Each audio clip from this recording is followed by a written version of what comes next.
To our viewers about 5 minutes ago, but we do have an established connection now with CNN's Deborah Favre. The reports we're getting now, 2 or 3 men arrested on the New Jersey Parkway. Deborah, can you hear me now? Yes, I can. That is the information that I am getting from 2 sources, that there was a van either on the New Jersey Turnpike or the Garden State Parkway, and that it was near the George Washington Bridge. There were 2 or 3 men who were in the van. The van was pulled over. It is not clear why the van was pulled over, but when it was, law enforcers found tons of explosives inside of the van. That is right now all I'm hearing, but again, 2 to 3 people in custody, and we are trying to get more information on that right now. Deborah, I don't mean to put you on the spot here. Do you know where on the Jersey Turnpike this was? How far from New York City? We do not know that. We are looking into that. There is one report that it was on the New Jersey Turnpike. There is another report that it was very close to the bridge, if not on the bridge. So again, these details are all emerging, and we're trying to piece them together. But that's what we've got so far. 2 to 3 people in custody right now, found with a van filled with explosives. All right, well understood. Deborah, where are you tonight? And word late tonight that 2 suspects are in FBI custody after a truckload of explosives was discovered around the George Washington Bridge. That bridge links New York to New Jersey over the Hudson River. Whether the discovery of those explosives has anything to do with other events of the day is unclear, but the FBI has 2 suspects in hand, said the truck load of explosives, enough explosives were in the truck to do great damage to the George Washington Bridge. But they arrested the 2 suspects and they're questioning them as we speak.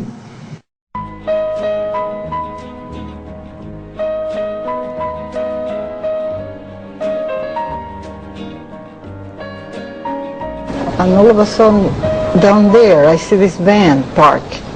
And I see 3 guys on top of the van. And I could see that they were like happy. You know, they didn't look shocked to me. You know, they didn't look shocked. I thought it was very strange.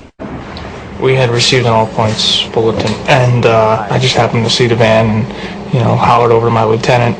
You know, I think that could be the van. We checked it out, and it was. You know, we were all on edge, obviously, so I really wasn't looking to make friends with these people, and neither were the officers that I were with.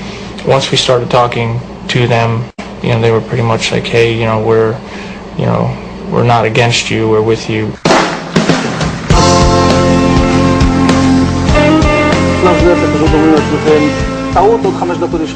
And at that point, we were taken for another round of questioning, this time related to our allegedly being members of Mossad.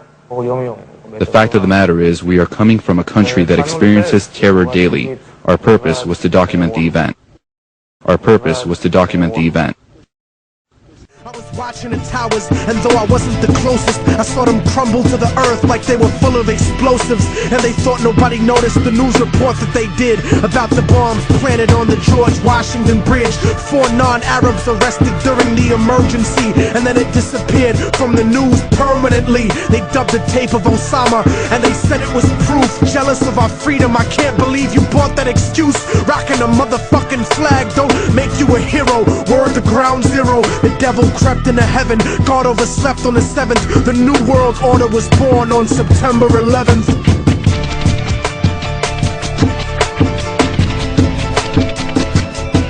Father, forgive them, for they don't know right from wrong. The truth is set you free, written down in a song. And the song has the cause of death written in code. The word of God brought to light that'll save your soul. Save your soul, motherfucker, save your soul. And just so conservatives don't take it to heart, I don't think Bush did it, cause he isn't that smart. It has been more than 16 years since a civilian working for the Navy was charged with passing secrets to Israel. Jonathan Pollard pled guilty to conspiracy to commit espionage and is serving a life sentence. At first, Israeli leaders claimed Pollard was part of a rogue operation, but later took responsibility for his work. Now, Fox News has learned some U.S. investigators believe that there are Israelis again very much engaged in spying in and on the U.S., who may have known things they didn't tell us before September 11th. Fox News correspondent Carl Cameron has details in the first of a 4-part series. Since September 11th, more than 60 Israelis have been arrested or detained, either under the new Patriot anti-terrorism law or for immigration violations. A handful of active Israeli military were among those detained, according to investigators, who say some of the detainees also failed polygraph questions when asked about alleged surveillance activities against and in the United States. There is no indication that the Israelis were involved in the 9/11 attacks, but investigators suspect that the Israelis may have gathered intelligence about the attacks in advance and not shared it. A highly placed investigator said there are, quote, tie-ins, but when asked for details, he flatly refused to describe them, saying, quote, evidence linking these Israelis to 9/11 is classified. I cannot tell you about evidence that has been gathered. It's classified information. Well, I won't argue that civilization meant something different in the past, but if we're to live in the 21st century, I say we define it correctly. To me, civilized means not indulging in acts that would be counter to the values that are reflected by the majority of people. The American people themselves are not necessarily barbaric, but the policies of America are in fact barbaric. They're war crimes, they're crimes against humanity. What I see in America, really, coming from the American perspective, is manipulation after manipulation, indoctrination feeding into that, and a propaganda machine that gets the result that's intended. America has lived off of war, and Eisenhower famously said, beware of the military-industrial complex. We can go back to the sinking of the Lusitania, which was a very predictable occurrence when we sent that ship into the waters that were known to have German U-boats. After it sunk, the American people went into a war that they really wanted no part of. Shortly after that, we had World War II. The American people, again, wanted no part of it, and yet Franklin Delano Roosevelt was fully aware of the coming attack by the Japanese fleet and made sure that they would incur maximum casualties on that day. Once again, the American people manipulated into war. Yes, but even without Pearl Harbor, America would have been dragged into that war because Hitler declared war on America rather than it being the other way around. It was inevitable that America would go into World War II. But are you saying that? What I'm saying is that the American president knew about a fleet coming to kill American soldiers, sons and daughters, and that he allowed that to happen, and in fact made sure that American sons and daughters were murdered needlessly. Well, we are in a perpetual state of war now, aren't we? Whether we go back to the overthrow of Mossadegh in Iran, CIA coups in Central and South America, we can go back to the Gulf of Tonkin incident, which is acknowledged to be an absolute lie at this point. How about the USS Liberty, in which Israel, America's ally, attacked a U.S. Navy ship for hours and killed 34 U.S. sailors? The Sixth Fleet was then called back. Defenses of that ship were called back by McNamara and Lyndon Johnson. These are all established facts covered up. That was intended to bring us into the Six-Day War and attack Egypt and have the first invasion and occupation of those lands in that time. We have since then had other occurrences such as 9/11, which is the be-all end-all of manipulation, to buy into the notion that Osama bin Laden and 19 hijackers are responsible for this event is the height of lunacy. It is the most ridiculous conspiracy of all, and it is the excuse for this so-called war on terror, which is in fact a war of terror, committing state-sponsored terrorism to the tune of 1 million dead Iraqis and counting, millions of orphans, and millions of refugees, never mind Afghanistan, and now attacking Pakistan as well. So who is responsible? Absolutely inside job. The U.S. government and intelligence agencies, including Mossad, including the Mossad agents who were in Liberty Park, who were told to go and capture the event on cameras and admitted to it in Tel Aviv on Israeli television. They obviously had foreknowledge of the event. The Israelis are the ones who... The Israelis and the Americans, they could not have done it without the government and the inside job that was required. Obviously, can you give us an insight into the disparities? When it comes to the people, those that are the backbone of America across the spectrum, then America is not a nanny state, and that's what the politicians say. When it comes to the bankers, $1 trillion is brought to bear for the bankers to save them.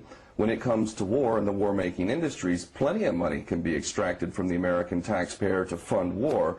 But when it comes to taking care of its own people, there is destitution, poverty, hunger, tremendous injustice. Home of the Free has, I believe, the largest prison population in the world, if not certainly one of the biggest prison populations in the world. The working class people are being used up, exploited, sent off to wars, and yet the American government continues to claim that it can't take care of things back home. It's all part of a game, again, that uses us, working class people, as pawns. Do you think it'd be wise to face up to it and realize it? Do you think the American electorate would support higher taxes that are needed to correct this distribution? No, we don't need to raise taxes. We need to stop fighting wars halfway around the world based on lies and investing insane amounts of money in policies that equate to mass murder. If we do that, all that money would now be freed up for the American people. We don't need to give the bankers $1 trillion. Those are the same people that are running our economies into the ground, living high on the hog. So we don't need to raise taxes. We could lower taxes and take care of people. Let me bring Robert in. America in decline anytime soon? Absolutely. I believe in catalyzing events, having the ability to really raise people's consciousness and allow them to think again. Let us not underestimate. I will say that the American people are largely being hoodwinked, and I would even go so far as to say that anyone who believes in the official version of 9/11 has been more than hoodwinked, and I repeat my willingness to debate anyone at this table and beyond on that very subject. I say that the American people have it within their capacity to actually affect change and be the ideal that they wish they were. That is possible. But if you have no faith in the democratic system as it is, are we talking about another American revolution?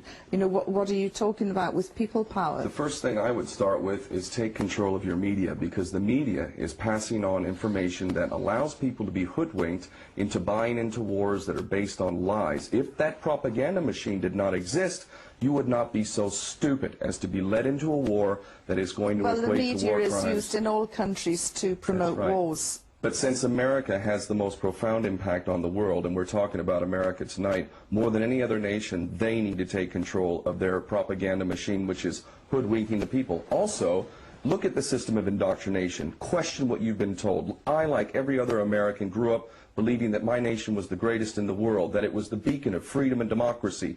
Any critical look at the history of America, especially over the last 100 years, makes it clear that not only is America antagonistic and destroying popular democracy around the world, but without question is the #1 terrorist by any reasonable definition of the word